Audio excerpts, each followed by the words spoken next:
అనంతపురం జిల్లాలో గంజాయిపై ఉక్కుపాదం మోపుతున్నారు పోలీసులు. పామిడిపట్నం శివారులో 9 కేజీల 210 గ్రాముల గంజాయిని పట్టుకున్నారు పోలీసులు. నిందితుల నుంచి ఒక కారు, 2 బైక్స్, 5 సెల్ ఫోన్లు, 5,000 నగదును సీజ్ చేశారు. పాల్యం, పెద్దవడుగూరు మండలం లక్ష్మంపల్లికి చెందిన యువకులు గతంలో కర్ణాటక మద్యం అమ్మేవారని, అక్రమ ధనార్జనకు అలవాటు పడి జల్సాలకు బానిసయ్యారని వివరించారు.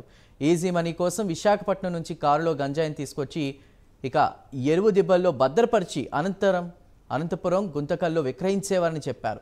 యువత వ్యసనాలకు బానిస కావద్దని సిఐ రాజశేఖర రెడ్డి తెలిపారు.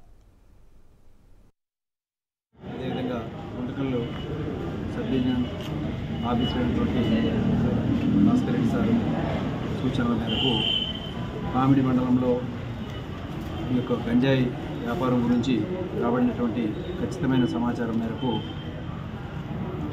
పామిడి మండలం పాల్యం గ్రామానికి చెందినటువంటి ముగ్గురు, అదేవిధంగా పెద్దవడుగురు మండలం లక్ష్మంపల్లి గ్రామానికి చెందినటువంటి ఒక వ్యక్తి దగ్గర నుంచి ఒక కారు, 2 బైకులు మరియు వీటితో పాటు ఒక 5 సెల్ ఫోన్స్, 5,000 రూపాయల క్యాష్తో పాటు 9 కేజీల 210 గ్రాముల గంజాయిని సీజ్ చేయడం జరిగింది. దీనిపైన కేసు రిజిస్టర్ చేసి ఇన్వెస్టిగేషన్ చేస్తున్నాము.